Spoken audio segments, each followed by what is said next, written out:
pet past life reading for Sirius business. And I am reading your doggy. And I have 4 crystals here.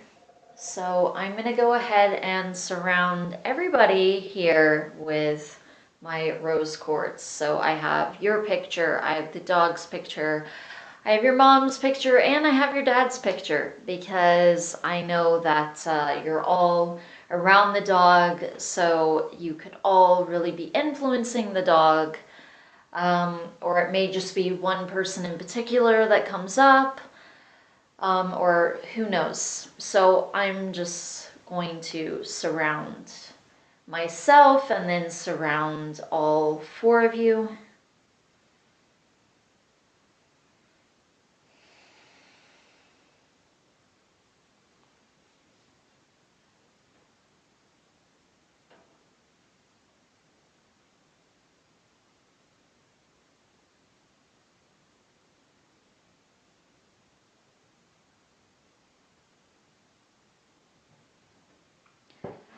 Okay, so I'm gonna go ahead and remove the father's picture. I don't really feel like he's such a big influence with the dog, but I still have you here, and I have your mom here, and obviously the dog.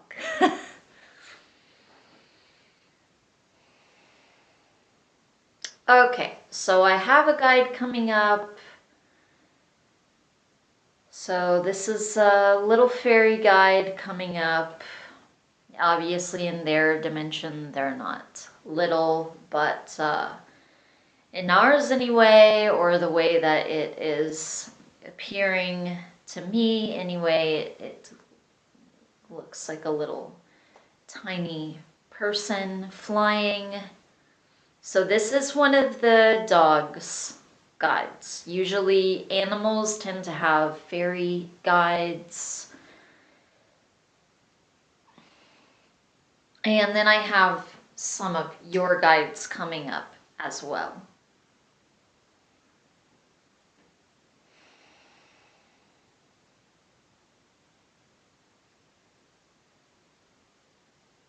Okay, so there's a feeling like your mom tends to rely on the dog in some way for emotional stability. So I feel like some of her stress is actually traveling to the dog, even if he seems happy. It's not even that he isn't happy, it's that he's dealing with this kind of unnecessary or unwanted stress that isn't coming from himself. So there's this extra added energy there that kind of ends up clouding the things that he does. But it feels like this is specifically coming from your mother the most. I do feel like he has an empathic connection to you as well. But I feel like when he's around you and he's in more of a stable environment, I don't feel like he's going to pick up on as much stress. With you, I feel like he'll be a bit more balanced, he'll be a bit more calm. And also sometimes when a dog seems to be really happy, and again, not that he isn't happy, because I feel like he is happy. But at the same time, sometimes when they seem like they're really excited and happy, sometimes they're actually kind of overwhelmed.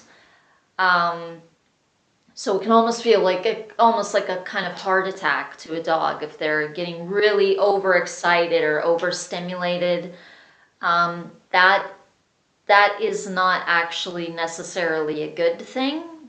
So they can actually feel overwhelmed by that, and they can end up doing things. They can end up peeing or all kinds of different kind of negative or toxic behaviors they can end up having. And it's just as a result of this, you could say toxic in a way energy, just because it's more, it's stressful is why. It's like stressful energies.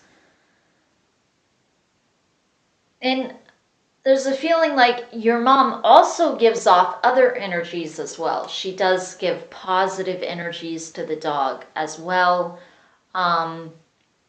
So it feels like it's a mix. Most people tend to feel a mix. Now, I have a lot of grounding crystals here. I have this one rose quartz, which is a heart chakra stone. And I saw in your email that with your reading, with your weekly reading, you were asking why I chose rose quartz. Well, that's actually a heart chakra stone. So that has to do with peace, joy, positive emotions. It also has to do with harmony with other people around you, and communicating with others. So rose quartz is a stone of the heart chakra, but it's just what I intuitively chose.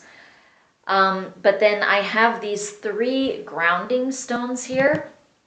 I have citrine. The only reason I'm saying that they're all for grounding is just because of the chakras that they're related to. So I have citrine here. This is solar plexus. This also has to do with your own sense of identity, your personal power, personal space, things like that. And then I have my jasper here. And again, with all the different colors, it has orange and red in it. So very grounding. It has sacral chakra, root chakra, and then I have my sunstone here. Again, it's these lower 3 chakras. Solar plexus, sacral, root, especially root is really good for grounding. Sacral tends to hold on to fears and emotional traumas. Okay, so there's a feeling like the dog has actually had a past life with your mother.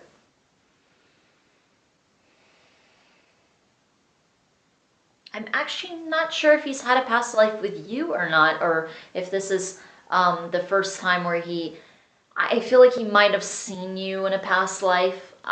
You might have kind of been there around, but I feel like in a more direct way, he's had a life with your mom. But I feel like in this lifetime, he's still more your dog. So I feel like he is going to end up traveling with you. And I feel like it is kind of safer because I feel like your mom is kind of going through some things right now that kind of affect her energy.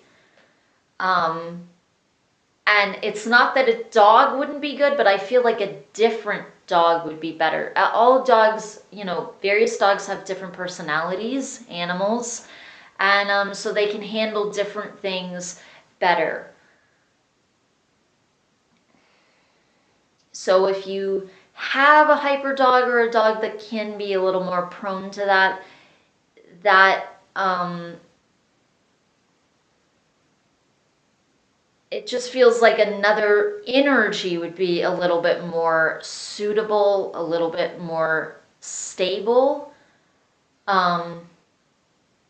with the types of energies that are around. Because I feel like your mom has kind of held on to a lot of emotions really tightly for a very long time. And so that's why you end up with this stress that's produced. It's like if a person is on coffee, that feeling, it's because they've taken in all of this sugar. It didn't just end up there for no reason. They were dumping all this sugar into their system. Now it's there and it has to release in some way. So this feels like, so that's just an analogy. It's not necessarily sugar. It feels like an emotion Several, in fact. It feels like bottled up emotions over time and feeling like you can't escape something, and you can't escape yourself in a way. You can't escape what you're feeling within yourself, or a feeling like you can't do anything about it. You need to escape, you need to be kind of released or freed from it. So I feel like he was your mom's pet before, and I feel like he was a dog in that lifetime as well. But specifically with her, I feel like he's had a lifetime. I don't feel like he's that old of a soul yet, where he's had like a lot of animal lifetimes. I feel like he's had some like plant kingdom kind of lifetimes, that are coming up a little bit more, how do you say it, more recent. So I don't feel like he's been an animal for that really long of a time.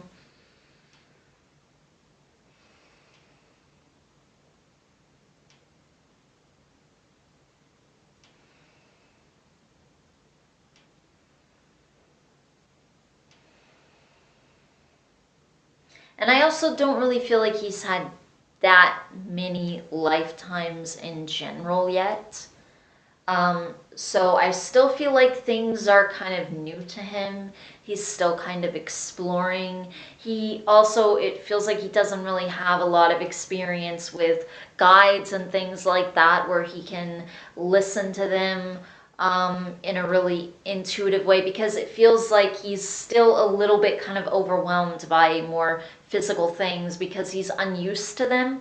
And so it's like, you have to give your kind of undivided focus and attention more so to the physical when it feels more unnatural to you and you're unsure of it. You don't really know exactly what is going on with that yet.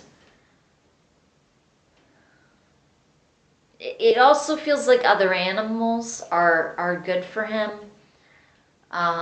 So I don't know how much activity he has with other animals. Oh, I think I remember you saying that he did have like he did have another animal that was living in the house that was friends with him. So I feel like that's good. I feel like that is something that is stabilizing. So that's something coming up, that other animals are good for him to be around. I feel like even other types, I don't even feel like it necessarily has to be another dog or has to be anything.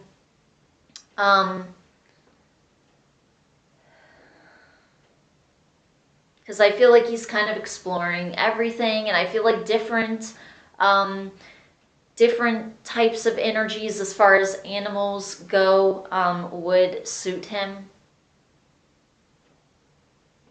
But I feel like there is kind of this unstable energy. There is this kind of ungrounding kind of factor, in that he is going to be leaving this place at some point in the future and traveling with you. And I feel like there is some sense of that in his subconscious. I don't feel like he consciously knows that, but I feel like subconsciously he does. I feel like he wants to be with you. Um, where you're going to go, because I just feel like that's what he intuitively feels. He knows that that's his place where he's supposed to end up. But he is happy here. I just feel like there's kind of some stresses around that kind of bother him. So one thing is to just make sure that you're feeling calm. Try and feel calm around him. Try and not, and let your mom know this too. Just try and feel calm around him. Maybe she can um, kind of think of meditating a little bit before she interacts with him. And I don't mean like sitting there oming for an hour. I don't mean that. I mean literally just like entering kind of a calmer state, in other words, a more meditative state within your own self just before you're interacting with the dog. Think about not imparting so many energies to him, because I feel like he's feels a little bit unstable, and it is kind of easier for him to pick up on things like that, just also because things are kind of new for him.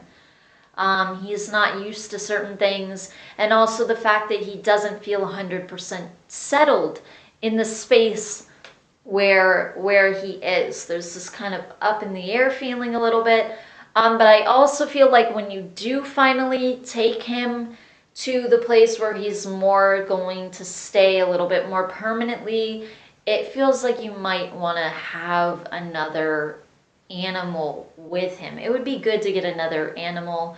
I know your guides keep saying have some fish around you, but I wouldn't say, obviously that's not really going to do much for him unless he was in the water with the fishes, which wouldn't even necessarily be a good idea because he might act a little more predatorial around them. But a land animal, obviously one that he can interact with. He can't interact with fish in a tank, obviously.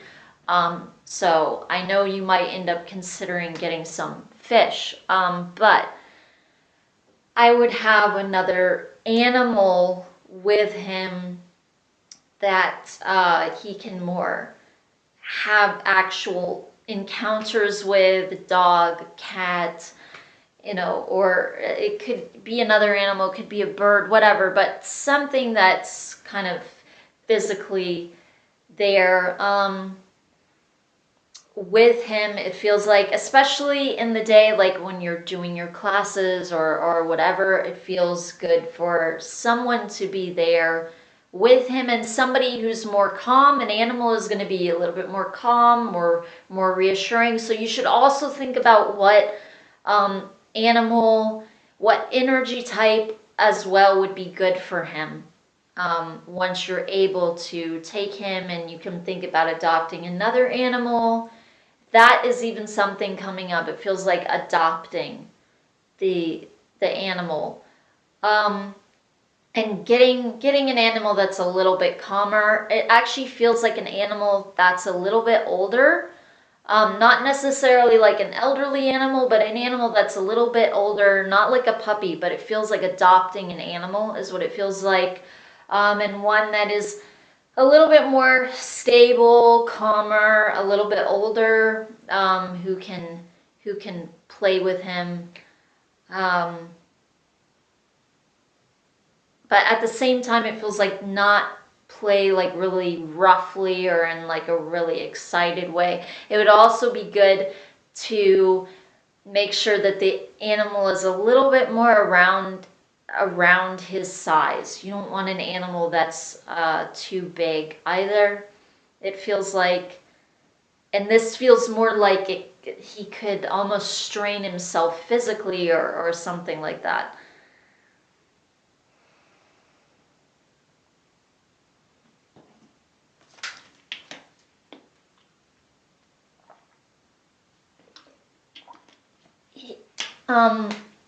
Your guides are indicating though that he's healthy.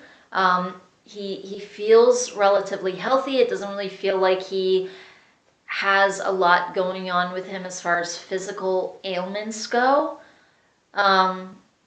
So he definitely feels relatively healthy. I think it's just more of a mental thing. It feels like kind of an emotional thing, and as well a mental thing. So just try and make sure that he feels safe. But the only way to do that, okay, because like with a human, if you want a human to feel safe, we tend to think of comfort the human, comfort them, like physically, like hug them or speak to them. With a dog, sound can kind of excite them, especially if it's a more excited kind of sound, or the way that we think of comforting an animal, especially when we think, oh, the animal is cute or whatever. We want to kind of talk to it in this way like it's a baby, in other words. And this is really high pitched, It doesn't tend to be that calming, doesn't tend to sound very calm, and it can actually kind of set the animal off a little bit more. It can excite them kind of overly so. It can make them feel a little bit more overwhelmed and more unstable. Even if they seem like they're really happy wagging their tail or whatever, they can actually end up with issues from it. It's good to have a really calm, assured type of energy around an animal, and especially a dog like this who is a little bit more prone to being offset by things. He is a little bit more prone to being able to pick up on kind of unstable or less calm energies. So you want to be really calm around him. It's also just good to set some boundaries here or there. If he had more structure in the house, and if he weren't so excited or coddled, that's the thing. A human tends to think of coddling an animal, but even with that, if the animal is already excited and then you're putting your energy all over them, that's what we tend to do when we pet an animal. We are putting our energy all over the animal. And it's okay to pet an animal, obviously, but you want to do it in the right state. You want to do it when you are feeling calm and you're going to impart calm energy. You also want to do it when they are feeling calm.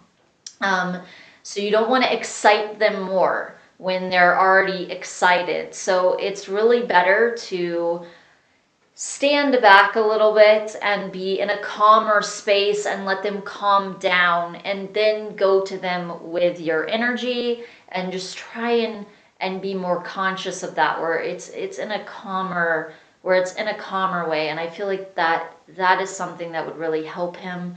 But I feel like ultimately when he is more settled, when he's in this space with you and he's a little bit more settled and sure of, that he is where he's going to be ended up, versus like I said, a little bit up in the air as far as where he's going to end up being. I feel like then he'll get more settled, and he'll be in more of a routine. Okay, so that is all that your guides have to say for this reading. So thank you very much once again, Sirius Business, for another reading. I truly hope that this benefits you and your mom and your dog as well. Thank you so much for allowing me to bring this through. Namaste.